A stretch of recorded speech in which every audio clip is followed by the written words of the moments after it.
দখলদার ইসরায়েলি বাহিনী এবং ফিলিস্তিন পুরোদমে যুদ্ধ চলছে। জানিয়ে দেব হাতে থাকা সর্বশেষ আপডেট আন্তর্জাতিক সংবাদ। প্রথমেই সংবাদ শিরোনাম। হিজবুল্লাহর সঙ্গে যুদ্ধে চূড়ান্ত পরাজিত হবে ইসরায়েল, বলেছে ইরান। এরপর জানিয়ে দেব জিপের সামনে রক্তাক্ত ফিলিস্তিনিকে বেঁধে নিয়ে যাচ্ছে ইসরায়েলি বাহিনী। এদিকে পারমাণবিক অস্ত্রের বিকাশ অব্যাহত রাখবে রাশিয়া, বলেছেন পুতিন।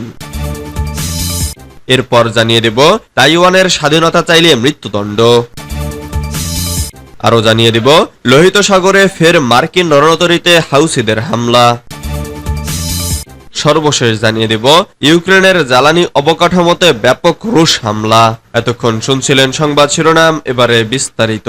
তবে অনুরোধ থাকবে ভিডিওটিতে একটি লাইক করবেন এবং কমেন্ট করে জানিয়ে দিবেন কোন জেলা থেকে আপনি আমাদের এই ভিডিওটি দেখছেন। হিজবুল্লাহর সঙ্গে যুদ্ধে চূড়ান্ত পরাজিত হবে ইসরায়েল, বলেছে ইরান। ইরান বলেছে হিজবুল্লাহ নিজেকে এবং লেবাননকে রক্ষা করতে সক্ষম। লেবাননের সশস্ত্র গোষ্ঠীটির সঙ্গে সর্বাত্মক যুদ্ধে গেলে ইসরায়েলের চূড়ান্ত পরাজয় হবে বলেও সতর্ক করেছে তেহরান। লেবাননে ইসরায়েলের বড় ধরনের হামলার আশঙ্কা বাড়তে থাকায় শুক্রবার 21 জুন এক বিবৃতিতে এ সতর্ক বার্তা দিল তেহরান। কাতার ভিত্তিক সংবাদ মাধ্যম আল জাজিরা এ খবর জানিয়েছে। সামাজিক যোগাযোগ মাধ্যমে দেওয়া এক পোস্টে জাতিসংঘে ইরানের মিশন জানিয়েছে নিজেকে বাঁচাতে দখলদার ইসরায়েলি শাসনের যে কোনো দুরভিসন্ধিমূলক সিদ্ধান্ত এই অঞ্চলকে একটি নতুন যুদ্ধে নিমজ্জিত করতে পারে। এর ফলে 1948 সালে অধিকৃত ইসরায়েল অঞ্চল সহ লেবাননের অবকাঠামো বিধ্বস্ত হবে। ওই পোস্টে আরো বলা হয়, নিঃসন্দেহে এই যুদ্ধে ইহুদিবাদী শাসনের চূড়ান্ত পরাজয় হবে। লেবাননের প্রতিরোধ আন্দোলন হিজবুল্লাহর নিজেকে এবং লেবাননকে রক্ষা করার ক্ষমতা রয়েছে। সম্ভবত এই অবৈধ শাসনে আত্মধ্বংসের সময় এসেছে। জিপের সামনে রক্তাক্ত ফিলিস্তিনিকে বেঁধে নিয়ে যাচ্ছে ইসরায়েলি বাহিনী।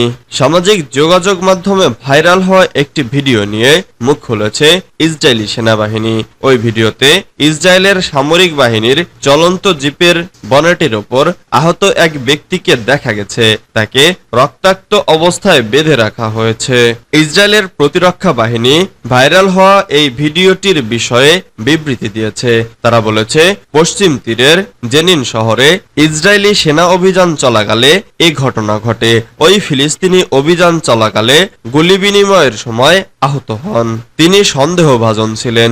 ইসরায়েলের সেনাবাহিনী বলেছে, আহত ফিলিস্তিনিকে এভাবে গাড়ির সামনে বেঁধে রেখে তাদের সেনারা প্রোটোকল ভেঙেছে। আহত ফিলিস্তিনি ব্যক্তির পরিবার বলেছে, তারা একটি অ্যাম্বুলেন্স খুঁজেছিল।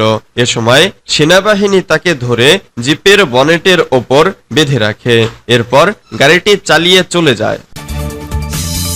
পারমাণবিক অস্ত্রের বিকাশ অব্যাহত রাখবে রাশিয়া, বলেছেন পুতিন।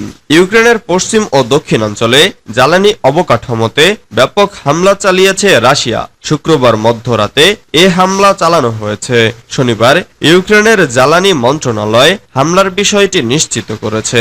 বিবিসির খবরে বলা হয়েছে, গত 3 মাসের মধ্যে এ নিয়ে অষ্টমবারের মতো ইউক্রেনের জ্বালানি অবকাঠামোতে হামলা চালালো রাশিয়া।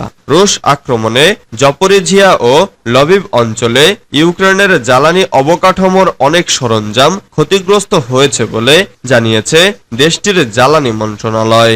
এছাড়াও হামলায় 2 কর্মচারী আহত হয়েছেন। তাদের জাপোরিজিয়ার হাসপাতালে ভর্তি করা হয়েছে।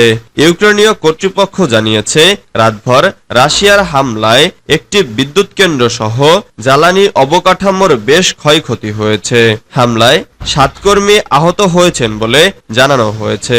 ইউক্রেনের সবচেয়ে বড় বেসরকারি জ্বালানি কোম্পানি ডিটিইকে বলেছে, রুশ হামলায় তাদের একটি প্ল্যান্টে বড় ধরনের ক্ষয়ক্ষতি হয়েছে। 2 বছরের বেশি সময় ধরে ইউক্রেনে আগ্রাসন চালাচ্ছে রাশিয়া। তাইওয়ানের স্বাধীনতা চাইলে মৃত্যুদণ্ড। তাইওয়ানের স্বাধীনতার পক্ষের কট্টর সমর্থকদের শাস্তি হিসেবে মৃত্যুদণ্ড দেওয়ার বিষয়টি বিচারিক নির্দেশিকায় যুক্ত করেছে চীন। ফৌজদারি অপরাধের ক্ষেত্রে বিশেষ গুরুতর মামলার ক্ষেত্রে এ শাস্তি প্রযোজ্য হবে। গতকাল শুক্রবার চীনের রাষ্ট্রীয় সংবাদ সংস্থা সিনহুয়া এ তথ্য জানিয়েছে। বেইজিং গণতান্ত্রিক তাইওয়ানকে নিজের ভূখণ্ডের অংশ হিসেবে দেখে। তাইওয়ানকে মূল ভূখণ্ডের সঙ্গে যুক্ত করার জন্য প্রয়োজনে শক্তি প্রয়োগের কথাও বলে আসছে বেইজিং। সম্প্রতি তাইপের ওপর চাপ বাড়িয়েছে বেইজিং। এছাড়া দ্বীপটি ঘিরে বেশ কয়েকবার সামরিক মহড়াও করেছে চীন। তাইওয়ানের নতুন প্রেসিডেন্ট হিসেবে লাই চিংতে গত মাসে দায়িত্ব নেওয়ার সময় সর্বশেষ সামরিক মহড়া করে বেইজিং। সিনহুয়া জানায়, শুক্রবার বেইজিং এ জারি করা নির্দেশিকায় দেশকে বিভক্ত ও বিচ্ছিন্নতা উস্কে দেওয়ার জন্য তাইওয়ানের স্বাধীনতার কট্টরপন্থী সমর্থকদের শাস্তির কথা উল্লেখ করা হয়েছে। এতে আরো বলা হয়, স্বাধীনতার প্রচেষ্টায় যারা মূল ভূমিকা নেওয়ার চেষ্টা করবেন এবং রাষ্ট্র ও জনগণের মারাত্মক ক্ষতি করবেন তাদের এ শাস্তি দেওয়া হবে। নোটিশে বলা হয়েছে, তাইওয়ানের স্বাধীনতার পক্ষে যারা ওকালতি করবেন তাদের 10 বছর থেকে শুরু করে যাবজ্জীবন কারাদণ্ড পর্যন্ত হতে পারে। লোহিত সাগরে ফের মার্কিন রণতরীতে হাউসিদের হামলা। ইরান সমর্থিত ইয়েমেনের সশস্ত্র গোষ্ঠী হাউসিরা দাবি করেছে দলটি লোহিত সাগরে ফের মার্কিন রণতরীতে হামলা করেছে। শনিবার 23 জুন কাতার ভিত্তিক গণমাধ্যম আল জাজিরার এক প্রতিবেদনে এই তথ্য জানানো হয়েছে।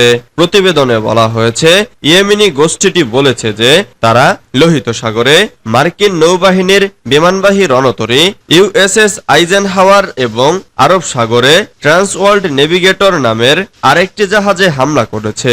গোষ্ঠীটি কখন হামলা চালিয়েছে তা জানায়নি।